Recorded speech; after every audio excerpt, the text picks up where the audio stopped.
Stephanie Terpening, and I'm 39. I am a freelance musician and entrepreneur. My name's Stephanie Terpening. I'm a Clare local girl, actually. I grew up right here, and my nickname's Terp. This job's different because the hours are sporadic. I'd say that is like the really difficult part about it. The hours are all over the place because I kind of take the gigs that I can. I have a lot of different instruments that I play, so sometimes I'm playing like accompaniment jobs where I'm playing piano for choirs at churches or schools, so those are kind of earlier morning gigs. And then occasionally I might get lined up with something where I'm playing with a concert band or something, so that's totally different. And then other times I'm playing gigs like late at night at bars, which is often where I'm at on the weekends when I have gigs. So my schedule's kind of all over the place. And then I teach lessons after school every day, so I don't work the same time every day. My schedule's kind of all over the place, so that makes it really different. But it's also nice because I'm self-employed, so I can decide who I go to contract with. I can set my terms and say this is what my fees are, and if I don't like a place that I worked at because of whatever was going on there, you know, if it was a bar that was kind of shady or something like that, I don't have to go back because I'm my own boss.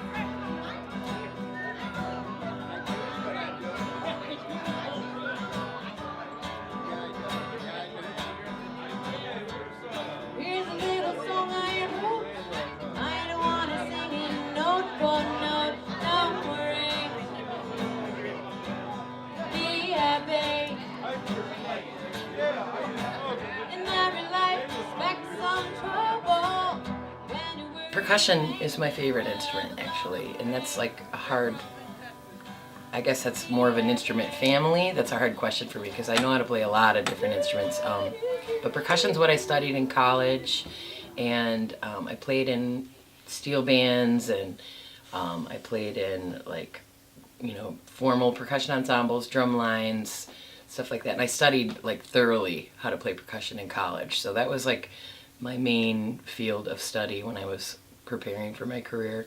There's a few places I've really enjoyed playing at. You just caught me at the Doherty the other day. That's probably my favorite place in town where I play at.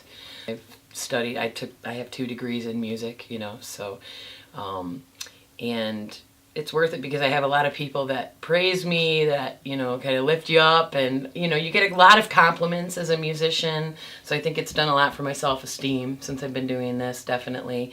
And it's also a lot less stressful because teaching public school is very draining and it takes a lot out of you, and I was sick a lot. My best advice would be to try and still get an education in music if you can, if you plan to do this for a living, because in a college, a collegiate education at a good school with a good school of music, because when you're in college, you get exposed to so many things, no matter what instrument you're studying. You know what I mean? You take theory classes, you take, you know, you play in different types of ensembles that expose you to a lot of different genres, and kind of opens up your opportunities later on for what types of groups you're able to play with, you know, because if you can just play rock and roll, you're probably not going to be able to make a living. But if you can play classical and you can play, you're prepared to play in like a symphony band, a marching band, and a lot of different settings, you know what I mean? If you kind of broaden your skills and learn a lot of different instruments,